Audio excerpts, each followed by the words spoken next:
जय हिंद साथियों, स्वागत है आप सभी का फिर से एक नए वीडियो में। दोस्तों, आज की इस क्लास में हम लोग बात करने जा रहे हैं गति के समीकरण के बारे में। ठीक है, गति के समीकरण के बारे में। ठीक है, गति के समीकरण। तो गति के जो समीकरण है वो गैलीलियो ने सेव किए थे, याद रखिएगा। गति के जो समीकरण है वो गैलीलियो साहब खोज किए थे। ठीक है, गति के समीकरण को गैलीलियो साहब खोज किए थे।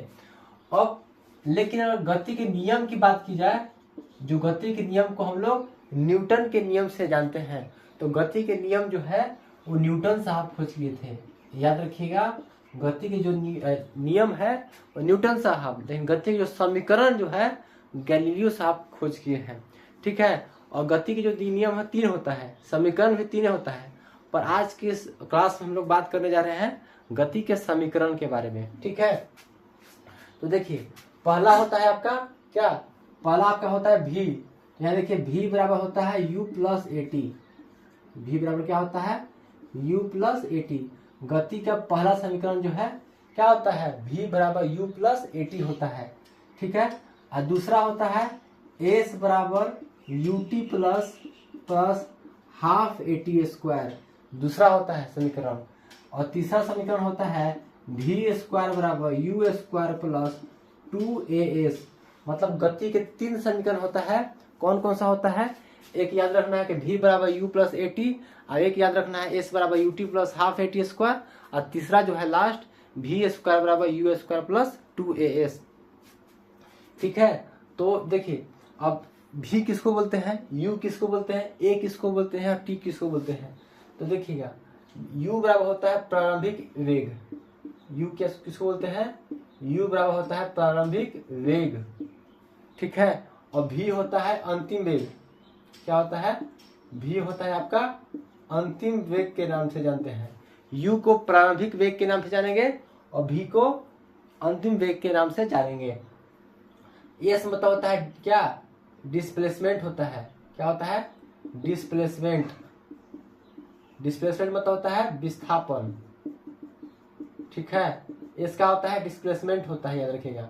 एस बोलते हैं, ए बोलते हैं एक्सेलरेशन। एक्सेलरेशन होता है, ए को क्या बोलते हैं, एक्सेलरेशन यानी कि त्वरण बोलते हैं ए को। और टी हो गया, टी से क्या हो गया, टी से हो गया आपका टाइम यानी कि समय। तो इस प्रकार गति के समीकरण है।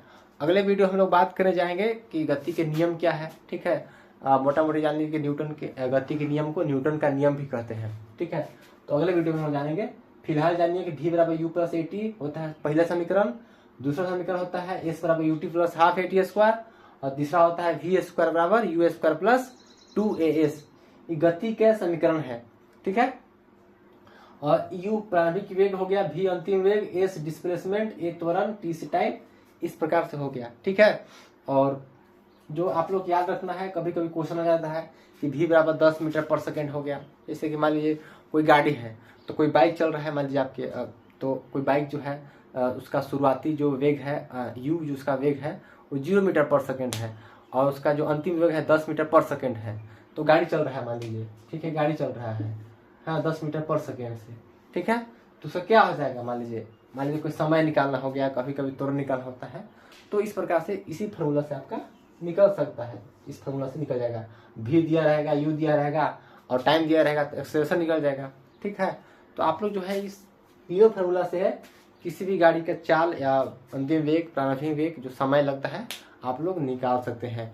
और एक इम्पोर्टेंट क्वेश्चन और है कि गाड़ी की जो दूरी मापते हैं क्या कराता है ना, तो ओडीमीटर से नापते हैं। देखिएगा, जो गाड़ी की दूरी होता है मशीन, आप जो चलाते हैं ना गाड़ी, ऐसे वहाँ पे एक मशीन होता है सामने, उसी क्या बोलते हैं, गाड़ी की दूरी नापता है, उसको बोलते हैं ओडीमीटर के नाम से जानते हैं।